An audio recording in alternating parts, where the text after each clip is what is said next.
like to tag this text, redeemed and grateful. Redeemed and grateful. This songwriter, this psalmist, start this out by simply saying, I love the Lord. Because he heard my voice and my supplications. This is just simply a cause and effect statement. The psalmist is saying that I love the Lord. I don't just simply like the Lord. I don't simply just love him because he has just done something for me, but the psalmist says, I love the Lord because he heard my voice. So even without so many words saying that, we know that this songwriter and this psalmist had a prayer life. And that something was going on in this person's life to where they had to call upon the name of the Lord. Look at this psalmist says that I am in a love affair with the Lord. That not just because of how he makes me feel, not simply because I can call him when I need something, and then when he's through giving me what I need, he can go away. But no, this psalmist is saying, I love the Lord.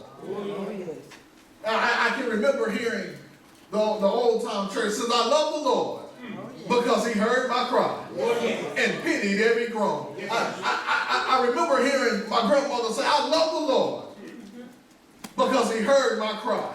And I didn't understand what she was saying back then. But I can understand it now that this psalmist was going through something, that he had went through something, and when he had got to his wit's end, he had to cry upon the name of the Lord. And guess what? The God that he served heard him. Oh, yes. Amen. Now, as much as I would love to make this about the psalmist, let's talk about the God who the psalmist says he loves. That this is just simply telling us that the Lord our God is alive. Look at this. Look at this psalmist. He says, I love the Lord because he has heard my voice and my supplications. That we're talking to a God who is alive and well and kicking. How do we know? Look at what this psalmist says. He says, because not only did I cry to him, not only did I talk to him, but he heard what I was saying. Okay. How do we know that God hears? Well, let's do it this way. How do we know that inanimate objects cannot hear? All right. How do we know that inanimate objects can't hear? Because you can go and you can say something to the offering tables, and there will be no response. Oh, yeah. You can go and create and carve you up a golden calf. You can light candles all around it. You can put it up on a high shelf. And you can go and you can talk to it all day and all night. Oh, yeah.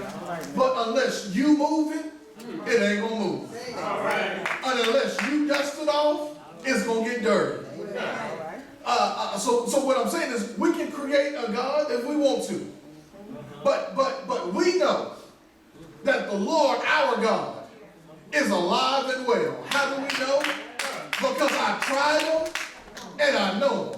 I called on him one day and he's never let me down. I can talk to him and he'll talk back to me. Right. That he talks to me.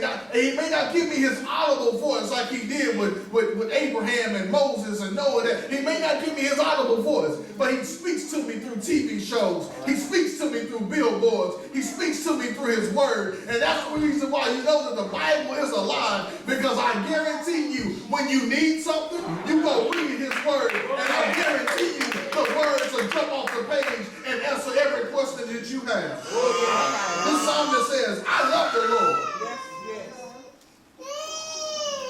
because he heard my voice. We briefly talked last week about God knowing your name. That not only does God know your name, but God knows your voice. And I don't know who that's for, but that should be comfort to somebody to know that in a room full of people that I can begin to cry out to God, and God knows my voice. I mentioned it before that you let one of your children start to crying. I mean, not just generic cry, but you let something happen. And something happened to your child, and your child cries out. Oh, that parent will know who that child is. All right. That's how our Heavenly Father is with us. That we can cry out to him, and that he knows our voice. Not only does he know our voice, he knows who we are, what we're going through, and he will not get my cry and my prayer and my prayer of supplication mixed up with somebody else down the road. And that's the reason why I love the Lord, because he has heard my voice and my supplications. How do we else we know that the Lord is alive? Look at verse 2. That not only can I cry out to God, not only can I talk to God and he can understand and he can hear what I'm saying, but the God that we serve has the ability to do something about my situation. Oh, yeah. Look at this. The Bible is full with metaphoric language. The Bible, I will say this just in case I've never said it before. God really does not have a literal hand and arm. He really does not literally have eyes and ears. God is a spirit. But at the same time, as I've said before, that the Bible is God's revelation of himself to man. Oh, yeah. And because God is revealing himself to man, to his created creature, his created beings, then he has the right to use metaphoric language to describe, for ways to describe himself to us so that we can understand. Oh, yeah. So when you see the Bible talking about the hand of God or his right arm or in this second verse, the ear, he really doesn't have limbs and appendages like we do, but this is just so that we can understand what God is trying to say.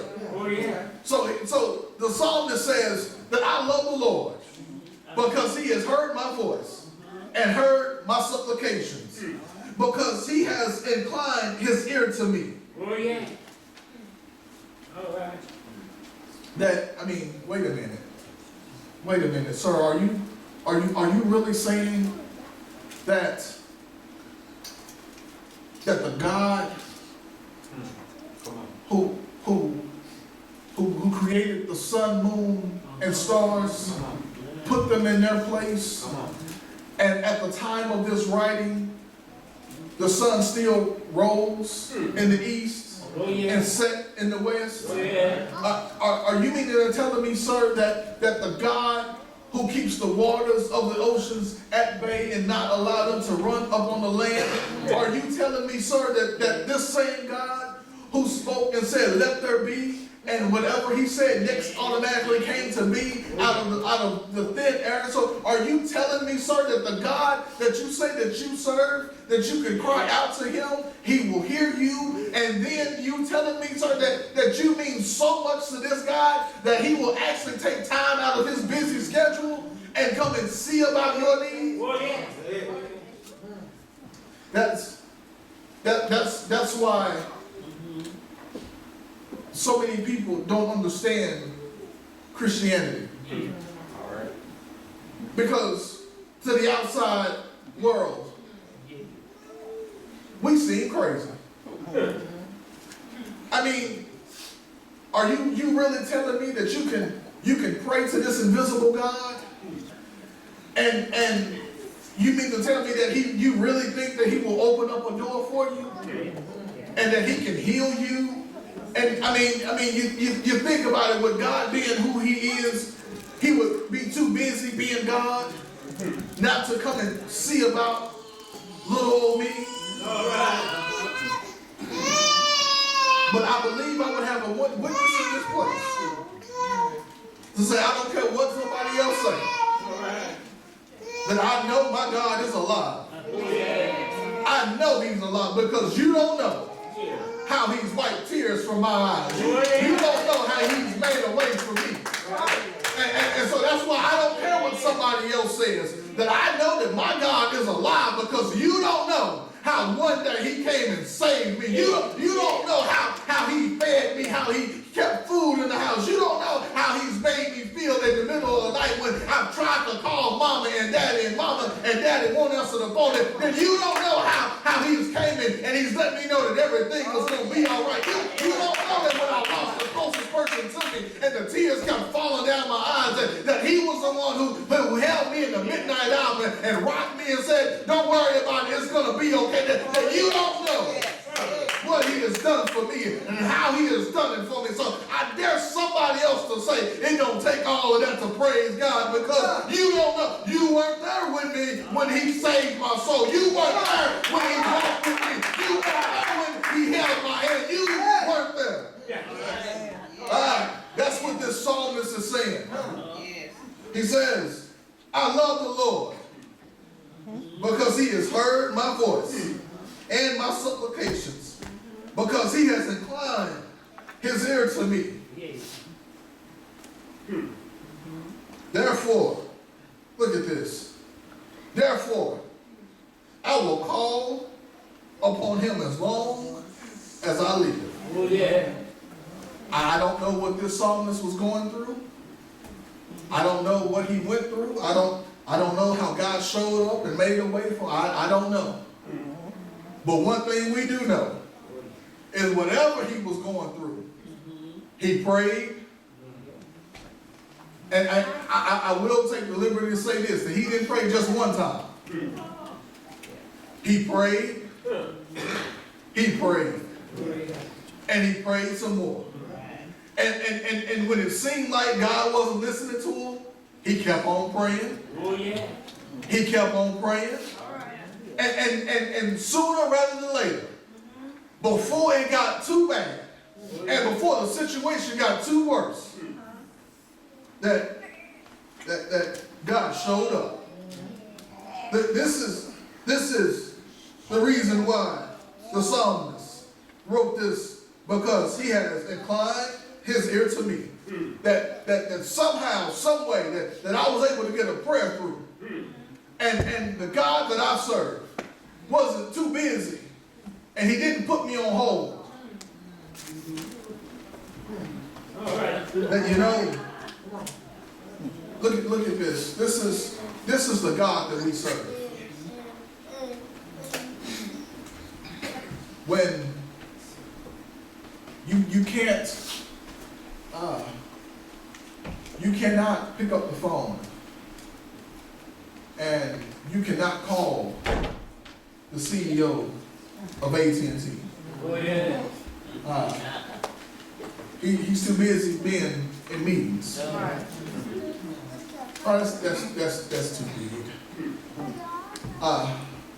Let's just bring it down to scale. That whatever your employer is, you most likely cannot just go knock on the door of the CEO and say, hey, let me talk to you for a minute. He's too busy in meetings and being the CEO. He's too busy. I don't care if you've been there for 25 years or if you've been there for 25 minutes. most likely they're too busy. And if they do see you, they're not going to be listening to what you have to say. All right. But here's what this psalmist is saying, is that the God we serve is not too busy. It's not too busy multitasking. It's not too busy worried about the bottom line. It's not too busy to say, I hear you. What is it that you need? I'm here for you, my child. It says that I love him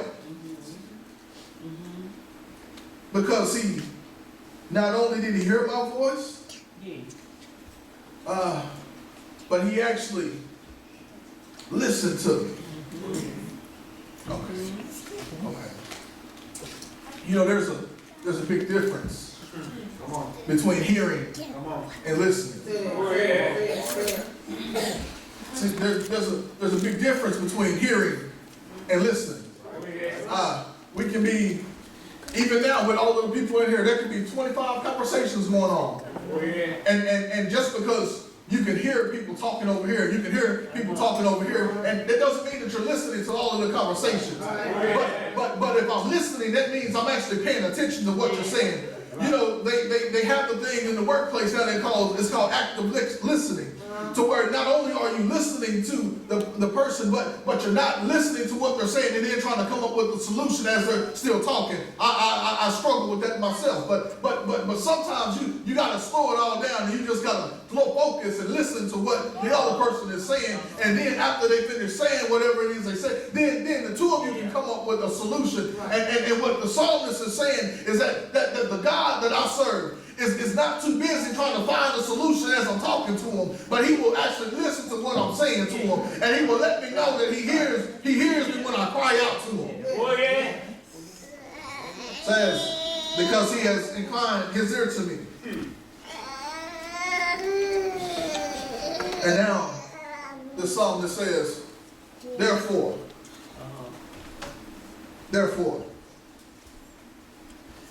is phrase that's in the after the fact. And because God has done what he has already done. Therefore, because I cried out to God, he heard me and he answered my prayer. I've tried him and I know him. I tried him and he made a way. I tried him again, and he made a way.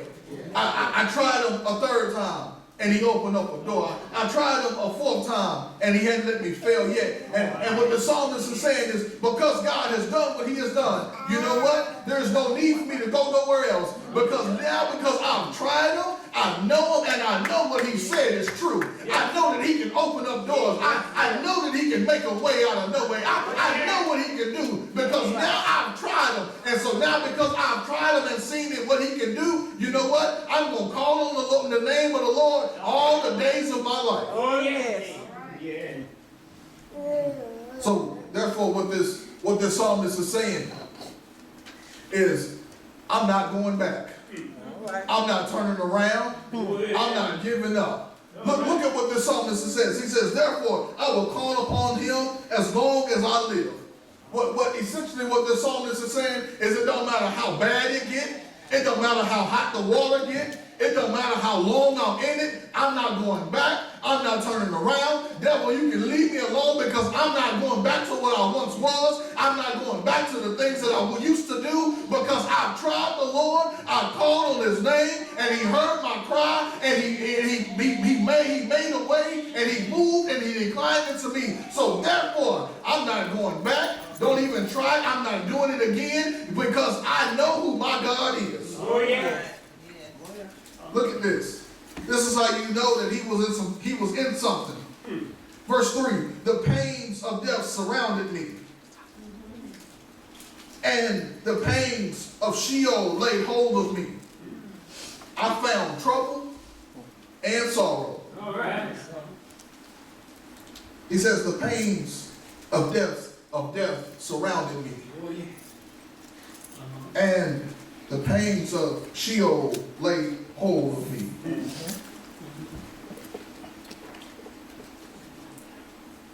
So not only, we don't know if it was physical pain or if this is a metaphor, but what he is saying is he was involved in something that was painful. Oh, yeah. Not only that, but when he says the pains of Sheol laid hold of me. Sheol is another word in the Old Testament. Is used as grave or as bottomless pit. It is also synonymous. They've said that it's also synonymous with another word for hell. But what he is saying, and the term laid hold of me, is just simply defined as found me. So here's what this psalmist is saying. That I was in something, and it literally felt like hell found me. Oh, yeah. Okay. I know we don't like to really talk about it. I know sometimes we do get spiritual amnesia and we try to forget some of the things that we used to do before we got saved. Oh, yeah. And I'm not the one to glorify it, but let's be honest, sometimes we did have fun in hell. Oh, yeah. But he's not talking about those things that I did that I enjoyed doing. But this psalmist is saying it felt like hell literally grabbed me. That everything that could go wrong did go wrong. What he is saying is that it doesn't matter how hard I tried to get out of it.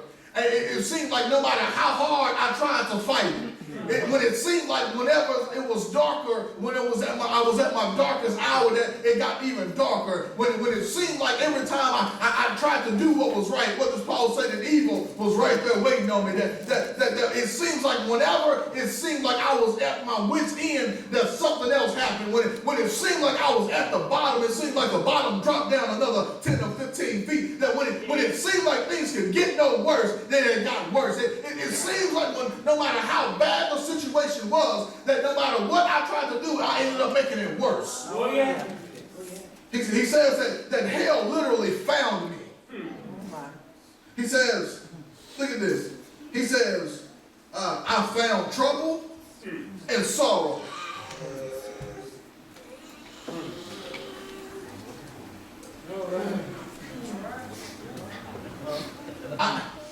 I found trouble and sorrow. Now, if one of them wasn't enough, that I found trouble and, notice he says, and, as in, in addition to, that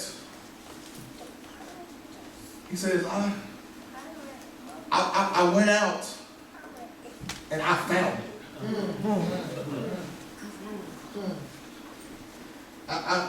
I went and I found some trouble. I went looking for trouble. Oh, yeah. I went to Trouble's neighborhood and knocked on the door and said, Trouble, I'm here. Oh, yeah. He says, I went and I found trouble. And I grabbed trouble and I took trouble with me and we went to go find sorrow. Yeah. All right. That whatever I could do, I did do. And the things that somebody said, oh man, you don't want to mess with that, I did it anyway. Yeah. When they said that, no, that's a bit too far. No, there's nothing too far. I want to do it all. I want to have it all. I want to try it all. Can we keep going down the line? I want to smoke it all. I want to drink it all. All right. I want to do it all.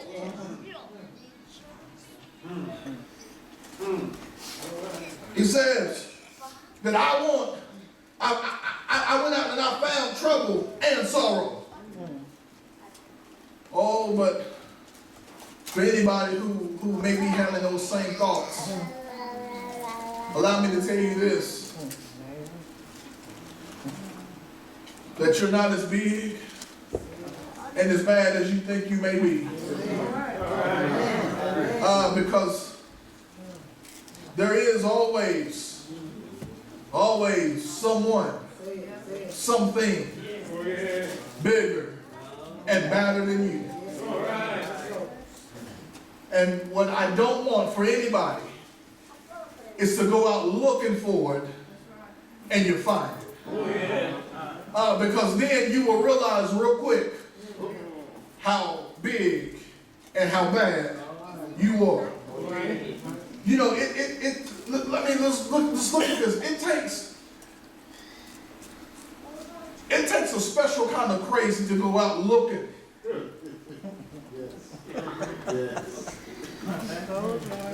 I mean, you go out and you go and look, you're searching for that one thing that's mightier than you. He says, I found trouble and sorrow. Now, I don't want you to find God this way. But look at what the psalmist says. He doesn't write it verbatim, but look at verse 4. He says, then I called upon the name of the Lord. So evidently, he found what he was looking for. So what I'm saying is, what you don't want to do is go out looking for the devil. Because as I was always told, if you look for something hard enough, oh, you will find it. And what the psalmist says is, I went out looking for trouble and sorrow. And when I found it, I realized real quick, that's not what I wanted. He says, I found trouble and sorrow. He says, then I called upon the name of the Lord. Oh Lord, I implore you, deliver my soul. That is a prayer that I'm pretty sure all of us have prayed. Oh God, I ask of you, deliver me. Okay, y'all want to be all right.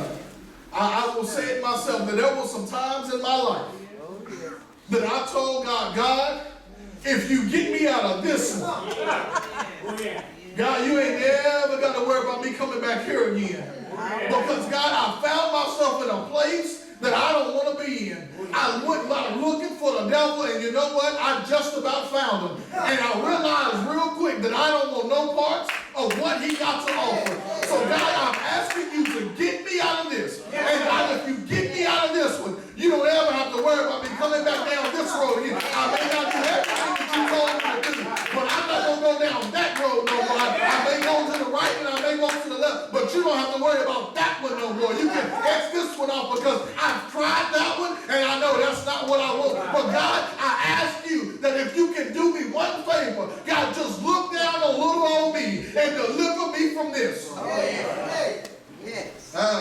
He says, oh Lord, I implore you, deliver my soul. And then we have a tone shift. Because he's almost telling the story. He says, I love the Lord because he heard my voice and my supplications. Because he has inclined his ear to me.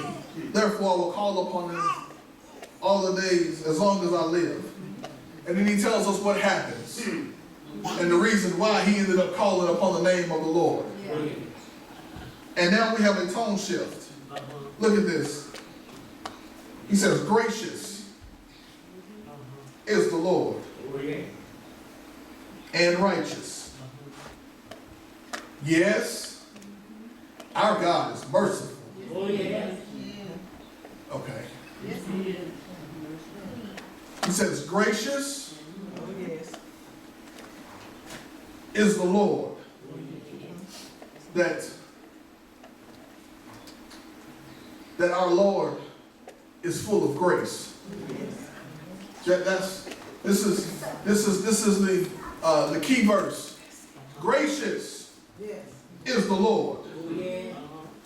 That God we serve, that my God, my Lord, the one whom I love, he's full of grace.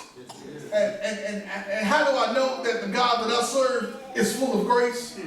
It's because at one point I needed some of that grace. At some point you needed some of that grace. And if we want to be honest, that we would not be sitting in this place today if it had not been for God's amazing grace.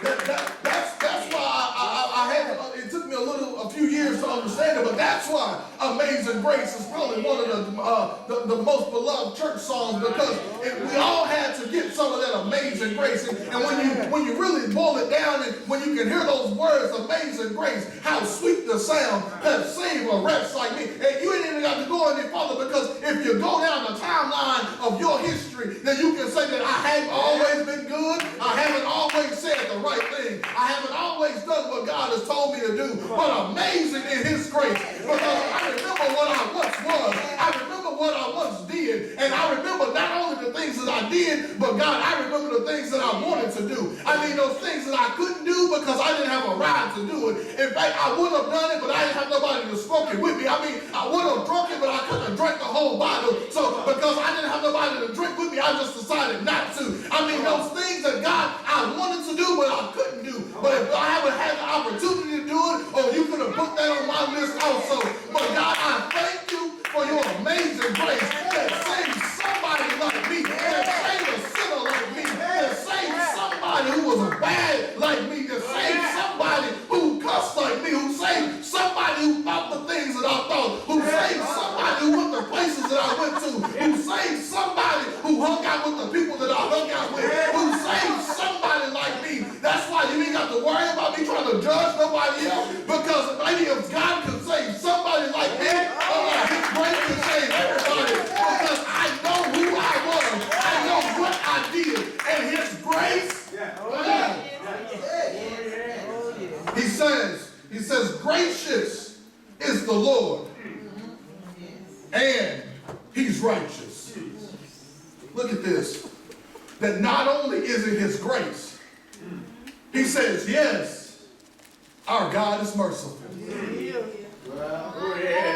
I'm redeemed, and I'm grateful, because I realize and I understand that if it had not been for the Lord who was on my side,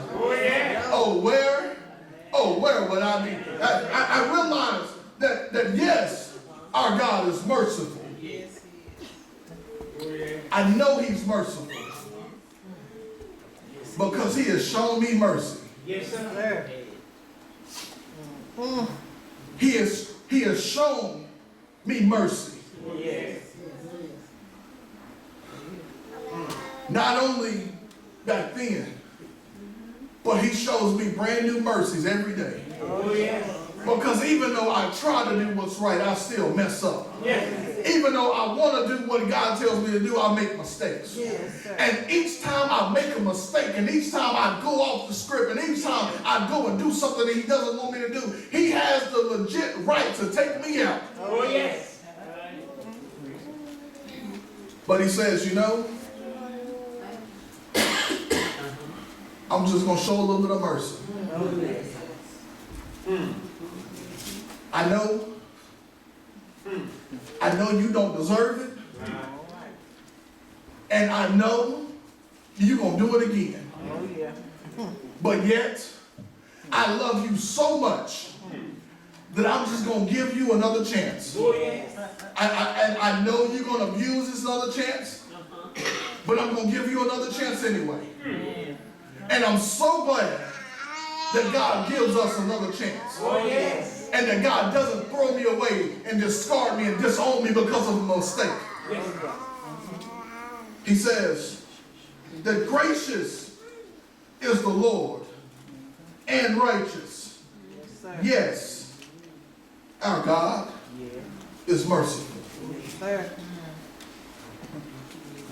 You want to prove, we can prove that our God is merciful.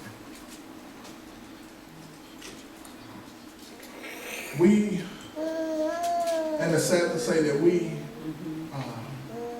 as a culture and as a people, we have this thing as to where we're going to avenge those who have done us wrong or our family members wrong. And it is a cycle that is tearing up our neighborhoods. Here's how you know that our God is merciful. You remember that one Friday when Christ was headed up to the cross? I mean, he had been up all night. He had just had dinner with his disciples. And as soon as right after they had dinner, Judas betrayed him. Police came, arrested him. He went from courtroom to courtroom, judgment hall to judgment hall. They beat him, they kicked him, they mocked him, they spit on him. History shows us that his body was so badly mutilated that he couldn't even be recognized. They mocked him, they put a crown of 42 thorns on his head, or 72 thorns on his head. They put the purple robe on him because he was supposed to be the king of the Jews. And what happens as he is marching up Golgotha's hill? And if you look at history, when anybody was going to be crucified, they only had to carry the crossbeam to their cross. But Jesus had to carry his entire cross. After he had already been beat all night long, and then when he get in front of Pontius Pilate, Pilate says to go ahead and flog him and scourge him. So he had been whipped, he had been punched, he had been kicked, beat. I mean, all of this stuff happened to him, and yet he still found the strength to carry the cross up a hill. Oh yeah. And as he got to the top of the hill, as they were nailing him to the cross, they dislocated his arm, his shoulders, so that they could stretch his hands out to nail him. And as they were nailing his hands, this is how we see the graciousness and the mercifulness of our God. Oh yeah. What does Christ say? Father, forgive them. Okay. Yes, Lord. God himself forgave those who had did all of this to them. And yet, we can't forgive somebody for stepping on our shoes. All right. He says, this psalmist says, yes, our God is merciful. The reason why, and I'm through, the reason why so many times we don't understand God's mercy is because we haven't never received that mercy, or we haven't ever given mercy to somebody else, and we haven't been gracious to somebody else. But if you want to think about how merciful and how gracious our God is, I dare you to try to recount and account for all of the sins that you have ever done. And once you accepted Jesus Christ as your personal Lord and Savior, you know what happened to that entire list? It went away. It was wiped clean. It was almost as if you owed $100,000 to somebody. And they said that now, you know what? I know you still owe me this, but I'm just going to wipe the debt clean. Don't worry about it. You are free to go. That's what Christ did for us on the cross. That when he hung there all day Friday, and when he hung his head on the locks of his shoulders, and when they took him off that old rugged cross and placed him in a borrowed tomb, and when he got up early that third day morning with all power in his hands, he took the power away from death. And now he showed us how gracious and how merciful he is. That all of the times and all of the things that we've done that has wronged him and that has hurt him, in one fell swoop, he redeemed and forgave all all of mankind. Oh, yeah. Now, here's the thing, is that with Christ doing that, your debt has been wiped clean, but at the same time, that doesn't mean that you did not do what you did. Oh, yeah. And that is what God says, is you still did what you did. But I love you so much that I'm not going to make you pay the penalty for it. That I'm going to do that on my own, and you're free to go. The doors of the church